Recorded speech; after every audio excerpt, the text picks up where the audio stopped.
Hola, buenas noches. Qué bueno que nos acompañan el día de hoy. A nombre de la maestra Gloria Ortiz Mercader, directora del Museo Nacional de las Culturas del Mundo, les damos la más cordial bienvenida a esta ruleta de cuentos, cuentos de susto. Y antes de comenzar, queremos invitarlos a que vayan al museo. Es un museo que tiene temáticas de culturas antiguas y contemporáneas del mundo. Tenemos exposiciones como Egipto, Grecia, Roma, China, Corea, Japón. La verdad es que es un museo que vale mucho la pena, además de que es gratuito, como ya muy pocos museos lo son. Así que bueno, pues los esperamos de martes a domingo de 10 a 5. Estamos a un costado de Palacio Nacional, casi esquina con Correo Mayor en Moneda 13. Y bueno, pues nosotros nos encontramos en la sala intermedia, que es un espacio que contiene elementos de mediateca, ludoteca, sala de lectura.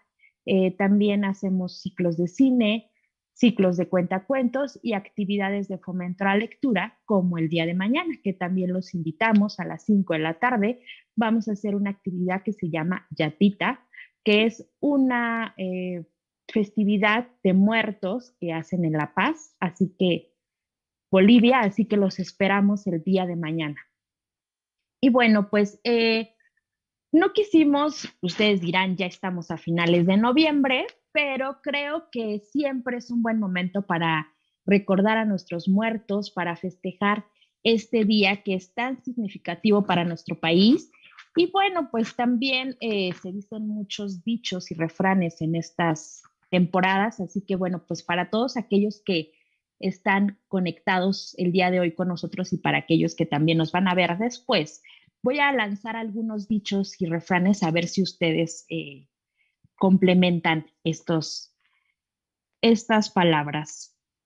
A mí la muerte me, el muerto al pozo, al fin que para morir,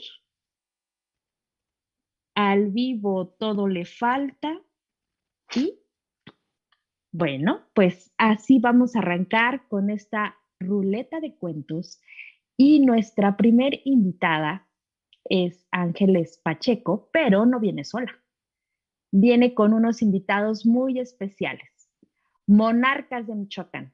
Adelante.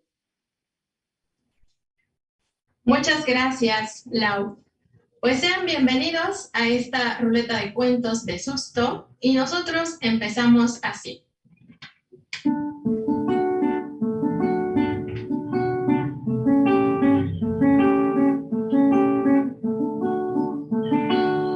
En mi tierra veracruzana solo quiero tomar café, un poquito de azúcar y caña pa' ponerme a mover los pies, de la penca de una banana, de su verde morena piel, ando toda enamorada, solo quiero volverte a ver, volverte a ver, volverte a ver. Mi tierra veracruzana te quiero ver, volverte a ver, volverte a ver. Mi tierra veracruzana te quiero querer. Decía Octavio Paz en su libro El laberinto de la soledad que el culto a la vida es también el culto a la muerte. Ambas son inseparables. Una civilización que niega el culto a la muerte acaba por negar la vida. El 1 y 2 de noviembre en México celebramos una de las tradiciones más hermosas e importantes para nosotros, el Día de Muertos. Esta tradición forma parte de nuestra cultura desde hace miles de años y aunque recientemente ha sido popularizada debido a un par de películas hollywoodenses, la realidad es que para nosotros es una tradición familiar e íntima en la cual recordamos y honramos a todos aquellos que hemos perdido. Los invitamos a que regresen a nuestros hogares a compartir el alimento y la bebida, aunque sea solo por una noche. Cuando era niña, mi abuela María me tomaba de la mano y juntas íbamos caminando por el centro histórico. Cuando llegábamos a la calle de Moneda, precisamente donde está Palacio Nacional y el Museo Nacional de las Culturas del Mundo, me contaba una leyenda que tuvo lugar en el Palacio de Moctezuma, que ahora corresponde al predio que alberga precisamente Palacio Nacional y quién sabe si también parte del museo. Cuenta la leyenda que la princesa Papatzin cayó en enfermedad y su mal se fue agravando rápidamente hasta que un día la dejó al filo de la muerte. No había medicina que la curara y los remedios, en lugar de ayudarla, debilitaban más su salud, hasta que por fin, un día, la princesa dejó este mundo. La princesa Papatzin era hermana del gran emperador Moctezuma y esposa del gobernante de Tlatelolco, que cuando éste murió, la princesa decidió ir a vivir junto a su hermano en el gran palacio, hasta el día de su muerte. Las exequias fueron realizadas con la suntuosa magnificencia de su linaje. Moctezuma, el gran Tlatoani, presidió los funerales. Iba ataviado con ropas hermosas y su majestuoso penacho de plumas de colores de multicolor. Por fin, el entierro se realizó en uno de los jardines del palacio, junto a un estanque en donde la princesa solía bañarse diariamente. El día terminó, pero al siguiente día una doncella que cruzaba por el jardín quedó impactada e inmóvil ante lo que sus ojos miraban. Era la princesa Papatzin, que sentada en el borde del estanque alisaba sus luengos y largos cabellos negros. Ahí la leyenda no termina allí. No sabemos si la princesa, muerta o resucitada, le pidió a la doncella que fuese a buscar a su mayordomo y a las demás doncellas que le servían. Cuando estos llegaron frente a la princesa, quedaron como desmayados, como heridos por un rayo, y la escucharon hablar muy quedito. La princesa les dijo que no había cruzado el umbral que estaba frente a ella, porque todavía no era su tiempo. Cuenta la tradición y la leyenda que la princesa quedó encerrada en una de las habitaciones del palacio, donde come poco y canta mucho. Y pues no se sabe de cierto si por fin cruzó o llegó a la otra vida, o si su espíritu encerrado sigue provocando esos espantosos crujidos que se escuchan en las paredes y en los pisos del Palacio Nacional. El mapa de aquellas antiguas calles del centro histórico ahora forman parte de nuestras calles que recorremos a diario y han sido bordadas con el tiempo en esta geografía de fantasmas. La muerta resucitada de Artemio del Valle Arizpe, autor también de una de las leyendas más famosas de nuestro país, que ha inspirado a infinidad de relatos y de historias que hoy en día se siguen escuchando por todos los rincones de México y que ha inspirado también en la música a una de las canciones que prácticamente es un himno en estas fechas. Yo sé que ustedes la conocen y que seguramente en sus casas la van a cantar.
acompañamiento en la guitarra de estos pequeños artistas en formación, Alexander Said Paz López y Alfredo Alan López Acosta, quienes me acompañaron esta noche.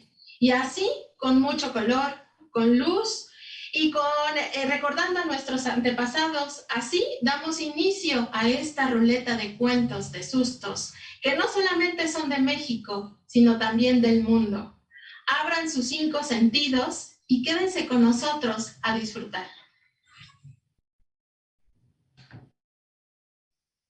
Muchas gracias a Ángeles y a Monarcas de Michoacán por esta gran historia, esta gran presentación acompañado de esta tradicional ofrenda de Día de Muertos que seguramente todos o la mayoría, bueno, pues ponen en sus casas. Y bueno, pues con este acompañamiento también uno se va más allá a recordar viejos momentos con toda la familia. Así que bueno, pues vamos a continuar, vamos a saludar a quien nos está acompañando el día de hoy. Irving Noga Yupi, así es, Yupi. Vamos a comenzar con esa buena vibra. Dolores Estela, hola, buenas noches. Sibeldanza Ceci Mesiano, buenas noches desde Córdoba, Argentina. Buenas noches, muchísimas gracias por estar aquí. Rafaela, te ves muy guapa, Laura. Muchísimas gracias, nuestra Rafaela. Daniel Hurtado, buenas noches. Esteban Ángeles, saludos. Y bueno, pues como les comentaba, habíamos arrancado con unos dichos, unos refranes. A mí la muerte me pela los dientes. El muerto al pozo y el vivo al gozo. Al fin que para morir nacimos. Al vivo todo le falta y al muerto todo le sobra. Y bueno, pues vamos a continuar girando esta ruleta y nos vamos con nuestra siguiente invitada, Yolanda Olvera. Adelante. Bueno, pues buenas tardes. Después de este recorrido y bienvenida a todos nuestros seres queridos que han emprendido el viaje sin retorno y con esa música bellísima, yo los voy a invitar a pasear ahora para hacer otro recorrido hasta Rusia. Y es un cuento de tradición oral titulado El violinista en el infierno. Había una vez un campesino que tenía 3 hijos. Vivían muy bien porque el hombre cultivaba y todo lo que sembraba recogía muy buenas cosechas y ganaba mucho dinero. Así es que pudo guardar 2 ollas enormes de monedas de oro. Por miedo a que se lo robaran, lo escondió. Una olla debajo del portón y la otra olla en el granero. De pronto, el campesino se murió y no le dijo a nadie del dinero. Un día, el violinista de la aldea iba a una fiesta a tocar. De repente, se lo tragó la tierra y fue a parar al puritito infierno, justo donde estaba el rico campesino purgando sus penas. El violinista al verlo le dijo: yo te conozco. Ay, a mal sitio veniste a parar. Estoy en el meritito infierno. Pero, ¿por qué razón? Pues, por culpa del dinero. Tuve mucho dinero, fui muy rico, pero nunca les di limosna a los pobres. Ahora, de castigo, me apalearán, me atormentarán y me harán pedazos con sus garras. Pero, ¿y yo por qué estoy aquí? Si me ven contigo, me apalearán. Y el campesino le dijo que se escondiera atrás de la chimenea. Y justo en ese momento llegaron los diablos. Y al ver al campesino, empezaron a golpearlo. Y por cada golpe que le daban: toma, campesino, por haber enterrado el dinero donde nosotros no podemos sacarlo. ¿Por qué lo enterraste debajo del portón? Ahí pasan los cascos de los caballos con ellos y los carros y nos aplastan la cabeza y ya nos duele. En el granero, por los palos que nos atizan, ¡Ay, ya nos duelen los riñones! Cuando terminaron de golpearlo, se fueron. Y el campesino aprovechó para decirle al violinista que si se salvaba de ese lugar, les dijera a sus hijos que sacaran el dinero. Ustedes ya se acuerdan dónde estaba enterrado a una olla en el portón y la otra en el granero, y que los repartiera con todos los pobres. Y en esos estaban cuando oyeron nuevamente el ruido de los diablos y el violinista volvió a esconderse. Entraron los diablos y aquí huele a ruso. Pues han de ser ustedes. Fueron a Rusia y ahora me vienen a culpar a mí. Ustedes se tardaron tanto tiempo allá y se impregnaron de tanto olor. No, aquí huele a ruso. Y buscaron y encontraron al violinista. Pero mira, nada más, un artista. Y lo pusieron a tocar. Y el violinista tocó 3 años, que para él eran como 3 días. Entonces, al terminar, el violinista, pues inquieto, se dijo, qué raro, yo en mi aldea, por una velada de tocar toda la noche, se me rompen las cuerdas. Y aquí llevo 3 días tocando y no se han roto ninguna. No terminaba de decir cuando se rompieron todas las cuerdas. Los diablos se ofrecieron a llevarle más cuerdas y el violinista las volvió a colocar. Cuando terminó, dijo, alabado sea Dios. Y las cuerdas se rompieron nuevamente. Entonces el violinista les dijo, déjenme ir a mi casa, yo tengo cuerdas allá. Los diablos le dijeron que no, que porque se escaparía. Y el violinista le dijo, bueno, si tienen desconfianza, acompáñenme para que vean que voy a regresar. Uno de los diablos lo acompañó a la casa del violinista. Y cuando llegaron, había fiesta en la aldea, en la primera casa. Y el diablo, todo entusiasmado, le dijo al violinista, ándale, vamos a entrar. Y entraron a la fiesta. Y se divirtieron de lo lindo.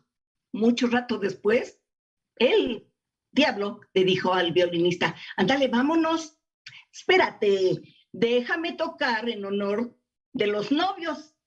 Y el violinista, el diablo, aceptó. Así pasó la noche. Y cuando cantó el gallo, el diablo desapareció. Y el violinista aprovechó el momento para decirles a los hijos de aquel rico campesino que estaba en el infierno el encargo de sus padres, que repartieran el dinero entre todos los pobres. Y ellos pusieron manos a la obra. Inmediatamente sacaron aquella olla debajo del portón y la otra del granero y empezaron a repartir a todos los pobres. Pero entre más sacaban monedas de oro, más abundaban. Entonces decidieron llevar aquellas ollas a una encrucijada donde había 4 caminos y decidieron poner las ollas enormes ahí, en esa encrucijada, para que todo aquel que pasara tomara una porción de monedas de oro, las que quisiera, para que se pudieran vaciar aquellas ollas. Pero las monedas no mermaban. Y ellos, preocupados porque esas monedas rendían y rendían más, entonces hicieron un escrito y se lo llevaron al zar para que le diera solución. Cuando el zar leyó aquel escrito, justo en ese momento, había una ciudad que para llegar a ella había que dar una vuelta como de 12 horas.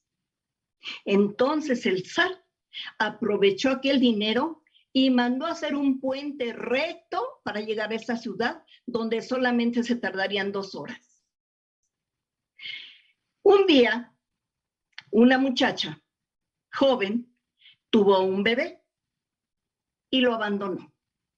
El niño duró 3 años sin comer y sin beber. Claro que siempre estaba acompañado por un ángel de Dios.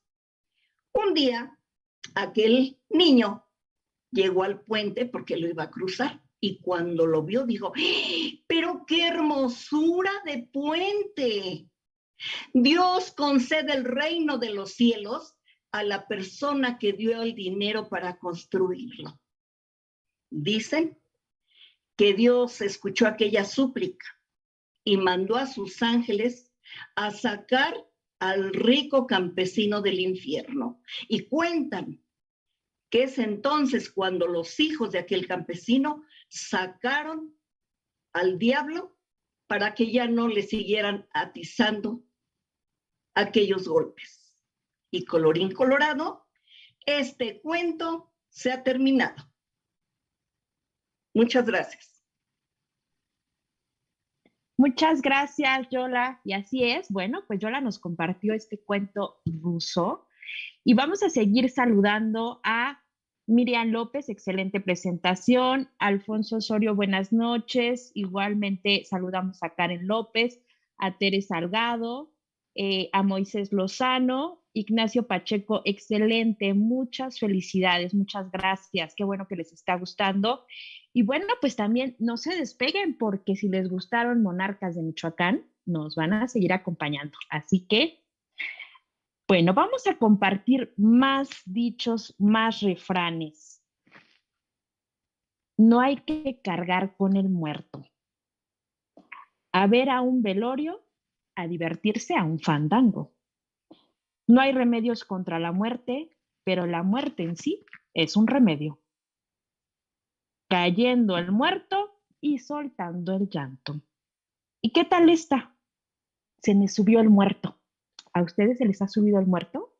Escríbanos.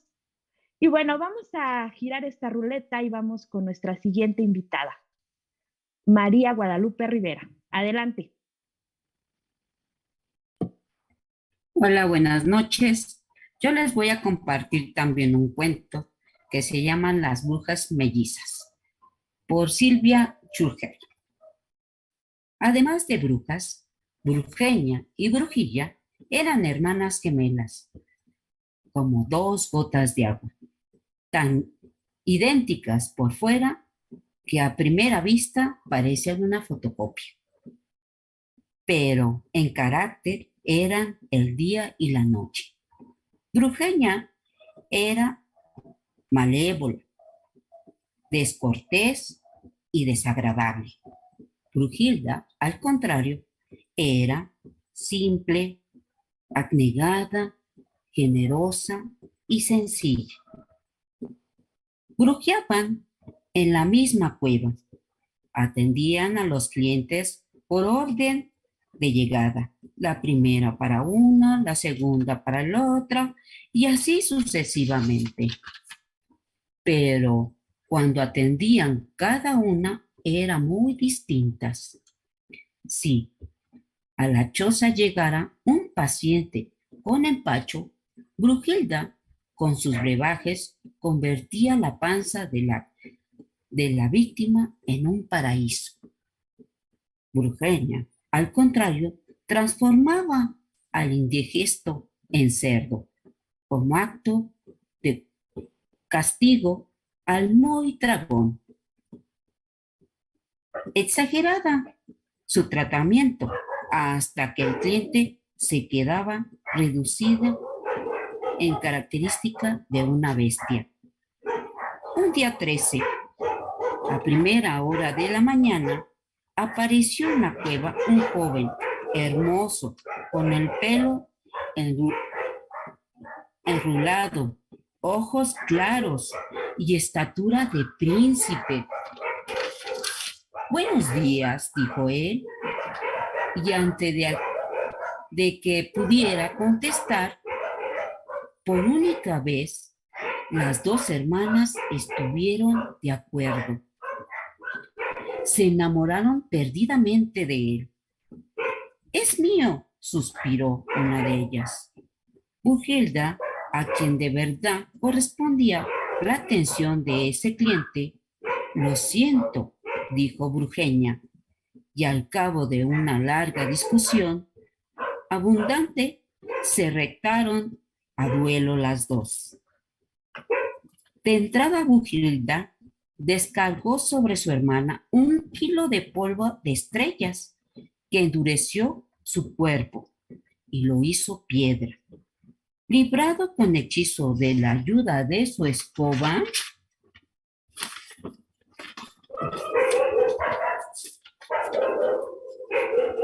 Brugenia disparó contra los ojos de su hermana 1 litro de leche cuajada, que le quedaron los ojos miserables. Lloraba lágrimas de yogur. Brunhilda rompió con su escoba los frascos de veneno de su hermana. Furiosa Brugenia respondió al ataque. Desarmó el laboratorio de su hermana Brunhilda. De este modo, Brunhilda hizo que su hermana se transformara en mariposa.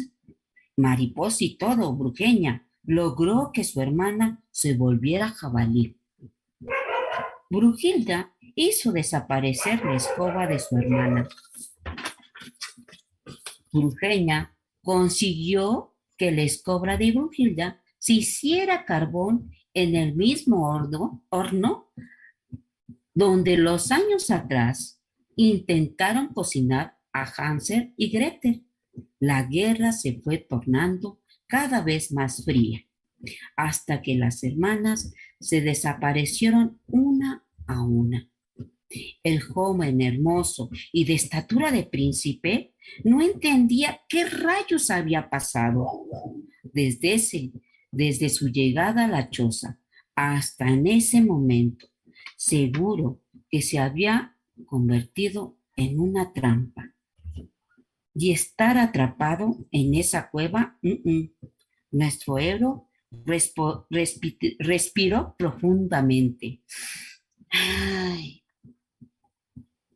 Frente a la situación, con la mayor valentía, abrió la puerta para escapar.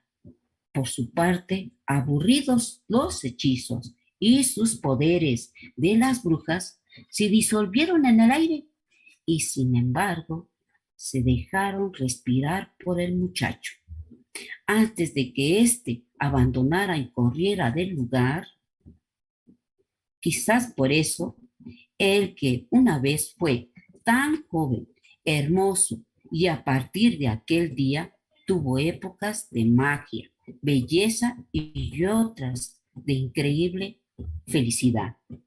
Vivió horas de locuras y alegrías. Seguía horas por sorprenderse y amarguras, odio y amor. Construyó y destruyó lugares.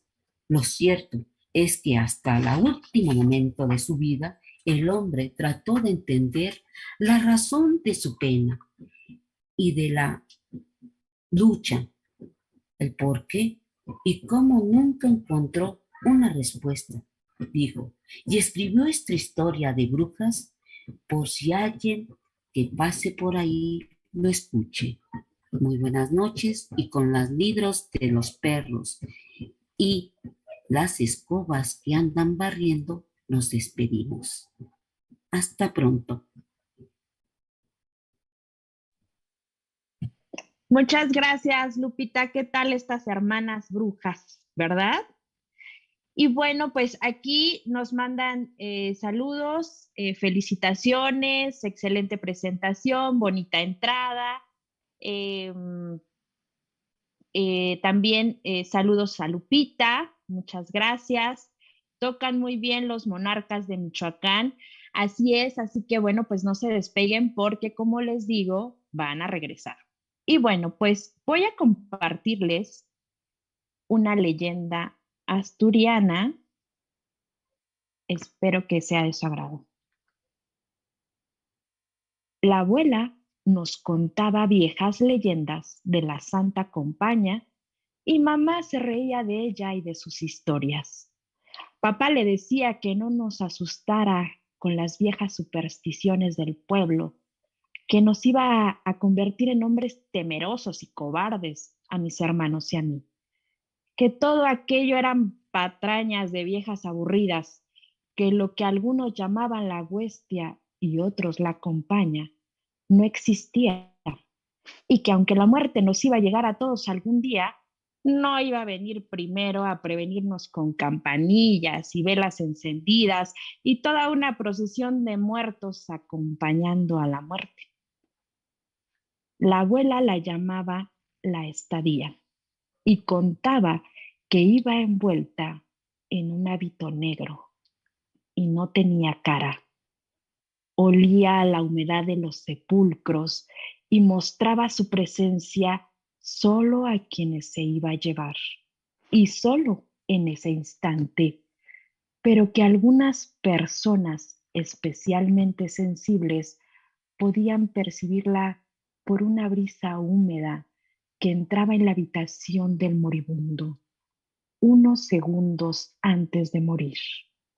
Sin embargo, a la huestia sí la conocían muchos, incluso la abuela la había visto cuando joven, el día que murió su hermano Juan, y le habían hablado a algunos de la procesión y hasta le habían revelado un secreto. Yo ya sé lo que es la huestia y sé el lugar que cada uno ocupa en la comitiva y sé el lugar que ocupo yo. Conozco a diario el cometido de cada noche y a dónde se dirige el personaje que nos precede. Y sé cómo es ella y cuál es su olor, porque he andado a su lado demasiadas veces, cada vez que he servido de aviso a uno de los míos.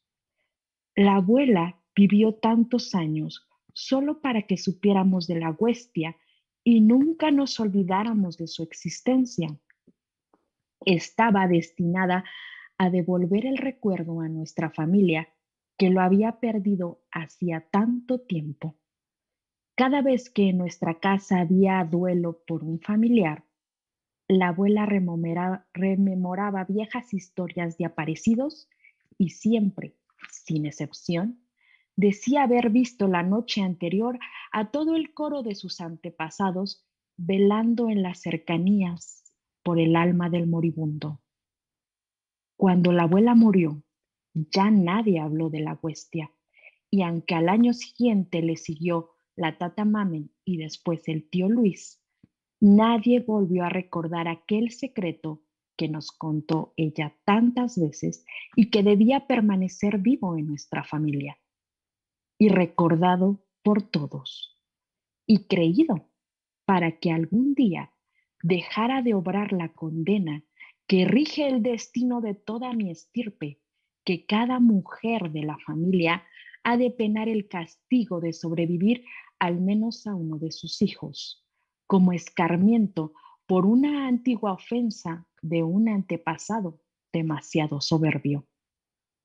Yo debía haber advertido a mis padres la noche antes de mi primera comunión, cuando vi a la abuela en el jardín de la casa con todos sus antepasados, velando por nadie y sin embargo llorando. Tuve miedo entonces y callé para que nadie pensara que estaba nervioso por la celebración del día siguiente.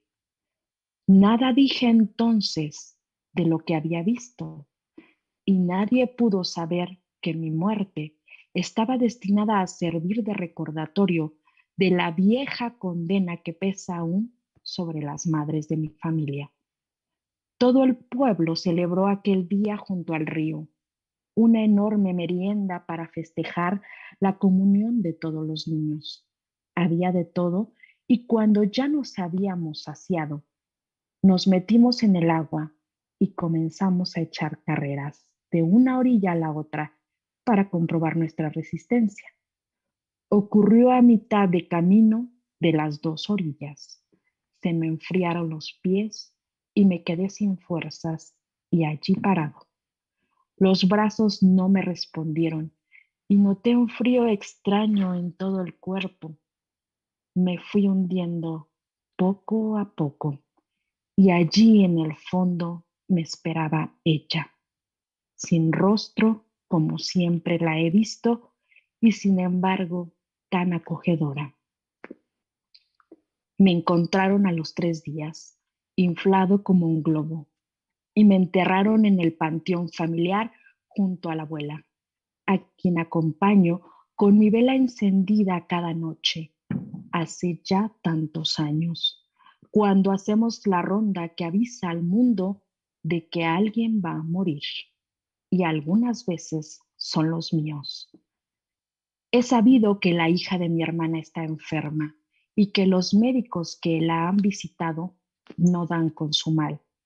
He sabido que su mal ya no tiene remedio. Y he sabido también por mi abuela que está escrito que esta noche yo acompaña la estadía hasta el cuarto de la hija de mi hermana, donde ella la estará cuidando. Ya está escrito que mi hermana me verá y juntos lloraremos la pérdida, mientras la muerte le arrebata a su hija en la cama sin que ella pueda verlo. Luego yo me llevaré a la niña de la mano al lugar donde esperamos todos. Ojalá que mi hermana comprenda. Memoria de la Huestia. Leyenda asturiana. Agustín Celis Sánchez. Bueno, pues es una historia cruda, pero real. Y bueno, vamos a continuar con esta ruleta de cuentos y vamos con nuestra siguiente invitada, Sara.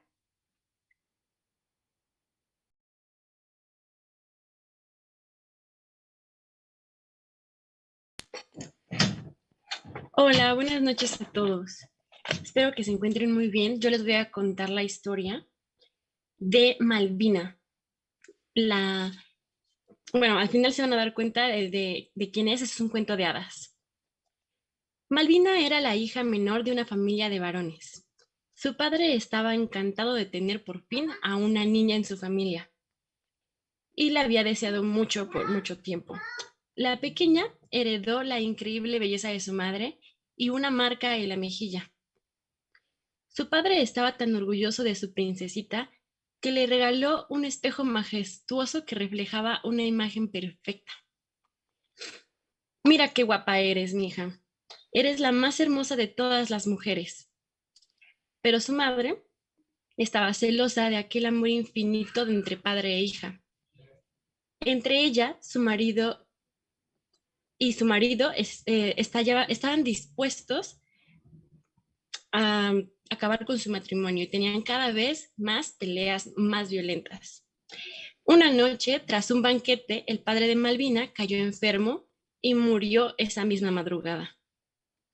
Malvina quedó destrozada por el dolor y se pasó días enteros llorando en su habitación, sola delante del espejo al que no dejaba de preguntarle: espejo, espejito, dime quién es la más hermosa.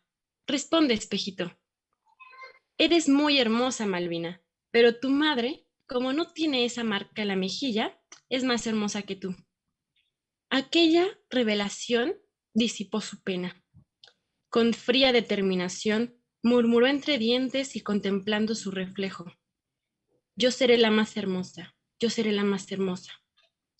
Al día siguiente, Malvina salió por fin de su habitación y se sentó a cenar.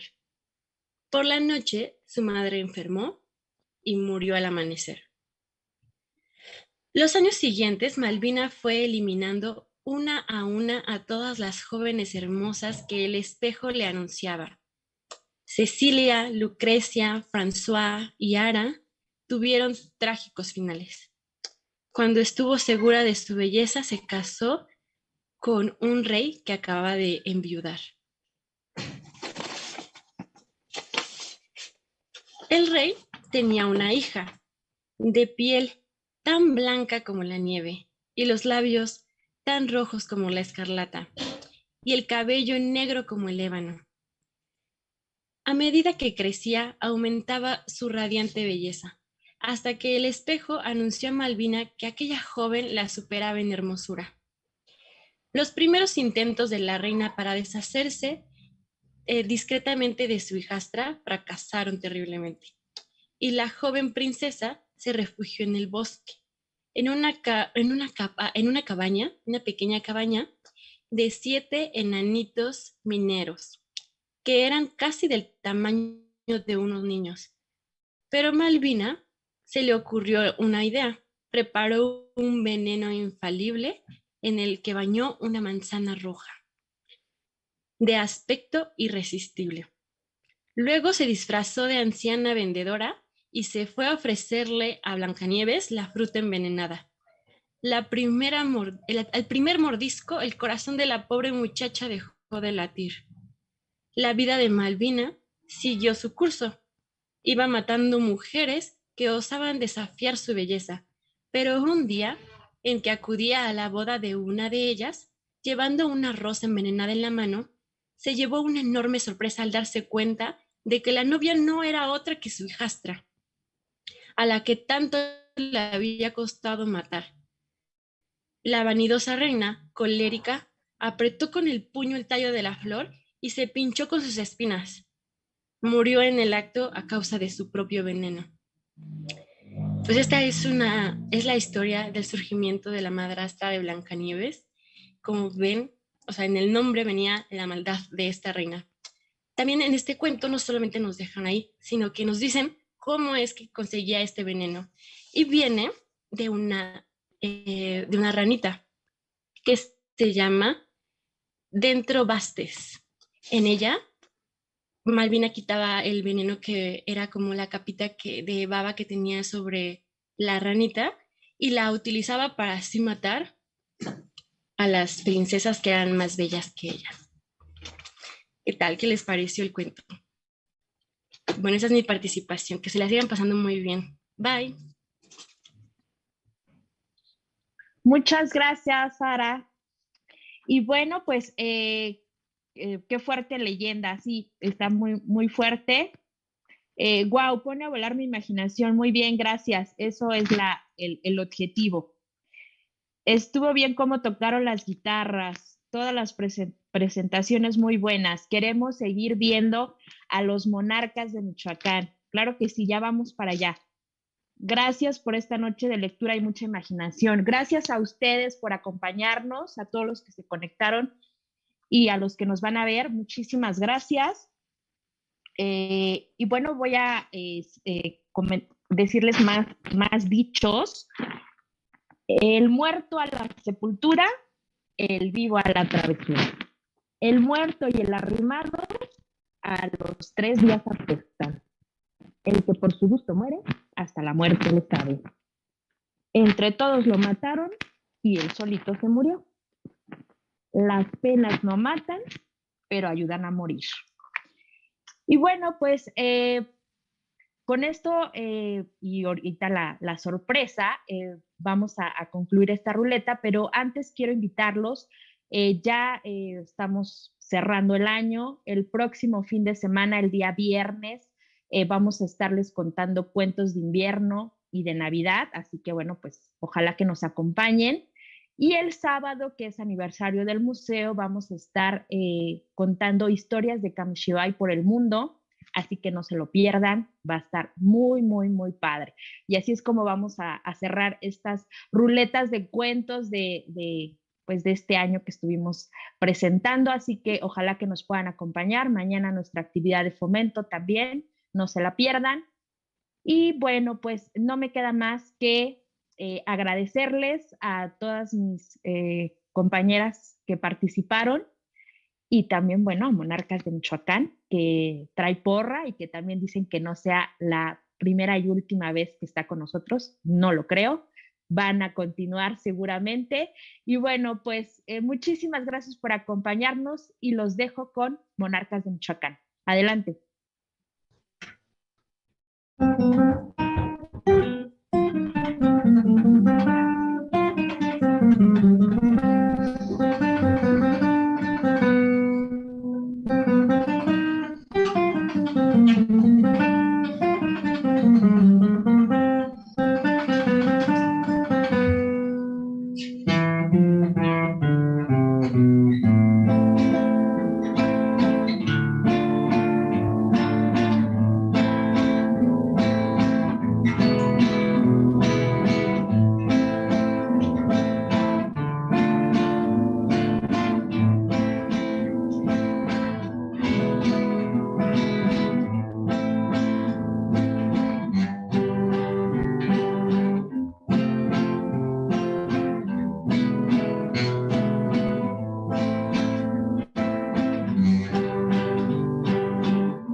Instituto Nacional de Antropología e Historia. Secretaría de Cultura. Gobierno de México.